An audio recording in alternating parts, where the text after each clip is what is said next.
My fiancée once told me I should give up my son and adopt her daughter instead. When I refused, she threatened to walk away. So, I let her. 3 months later, she tried to come back, but by then, I was already gone. Hello, Reddit. My name's Daniel Cruz, I'm 37, and this is the story of how I almost lost my son in the name of love, and how that love turned out to be nothing more than manipulation wrapped in sweet words. I first met Tasha at a charity gala in Portland. She was striking, full of life, and introduced herself as a single mother raising a 5-year-old daughter named Lena. We clicked instantly, in hindsight, far too quickly. She was witty, warm, and affectionate, and within 6 months, we were living together. I had a 9-year-old boy, Miles, from a previous relationship. His mother had left when he was just 2, and I'd been raising him alone ever since. He was my world, my reason for everything. When I introduced him to Tasha, I did it slowly. At first, she was nothing but smiles and kindness toward him. She'd tell her friends, "Daniel's son is so polite, such a little gentleman." She'd pack his lunch, take him to soccer practice, braid Lena's hair while Miles did homework at the kitchen table. It felt like we were building the perfect blended family. But perfect things often have cracks you don't notice right away. It started small. "Why does Miles get to stay up later than Lena?" she'd ask. Or, "He doesn't always say please. Maybe we should work on his manners." Then came the comparisons. "You're always focused on Miles. Do you even realize how that makes Lena feel? She's just a child, too. And she's never had a real father figure. Maybe if you spent more time with her." I told myself she was just adjusting. I made an effort. I took Lena to her ballet recital. I let her decorate her room however she wanted. I even missed a couple of Miles's school meetings to make Tasha feel seen. But the more I gave, the more she took. Then, one night, everything changed. We were in bed, her head resting on my chest, when she said, "Dan, we need to make things official. If we're serious about a future, we can't have my kid and your kid. We need one family." I thought she meant having a child together.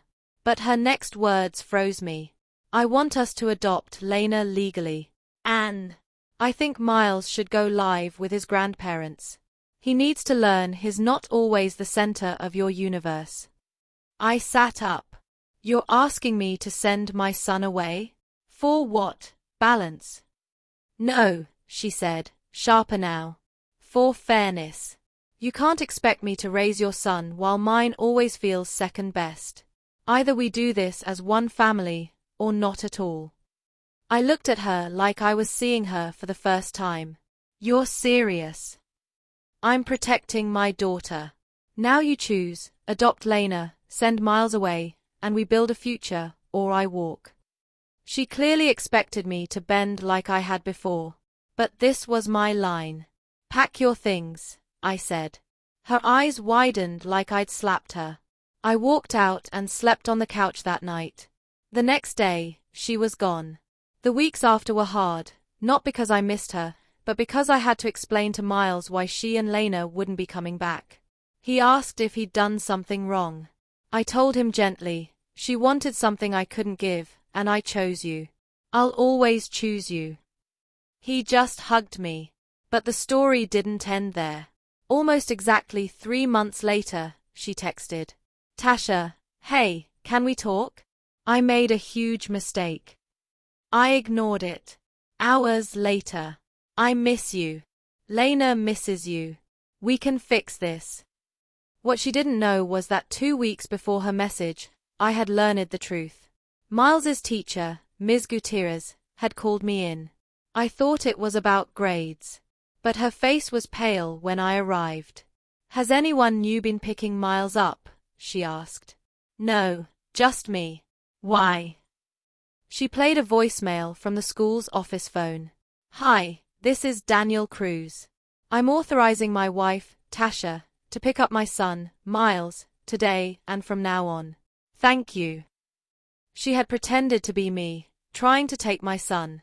Ms. Gutierrez got suspicious when the voice didn't sound right, and Miles had told her, That's not my mom. I felt my blood run cold. Within 48 hours, I had a protective order. I changed every school record, updated emergency contacts, and told my work to never let anyone near my son except me or my sister. Then, more truth came out. A friend sent me screenshots from a private social media account Tasha didn't know I could see, photos of her and her ex, hugging Lena, captioned, "Finally back where we belong. Real love always wins." It was posted just 3 weeks after she'd left me. The man she once called toxic and a deadbeat was apparently her real love all along. When that fell apart, she tried crawling back. But I was already gone. When she showed up at my old house, she found it empty. I'd moved across town, new locks, new school, new chapter. She called, blocked, emailed, ignored. Finally, she appeared at my job, crying, "Dan, please. I was scared. I thought you didn't want a real family." I told her one thing, I had a real family. You tried to take it from me. She reached for my hand. I stepped back. "Leave. And if you ever contact my son again, I'll take everything to court." That was the last time I saw her. It's been nearly a year. Miles just turned 10. We go hiking every other weekend. He's learning guitar. He sleeps better, laughs more. As for me, I'm not bitter. I'm not angry. I'm awake. Love isn't about ultimatums or grand gestures. It's about who stays by your side when you refuse to abandon the people who matter most. Tasha thought I'd trade my son for her. Instead, I traded her for my son's future. Best decision I ever made.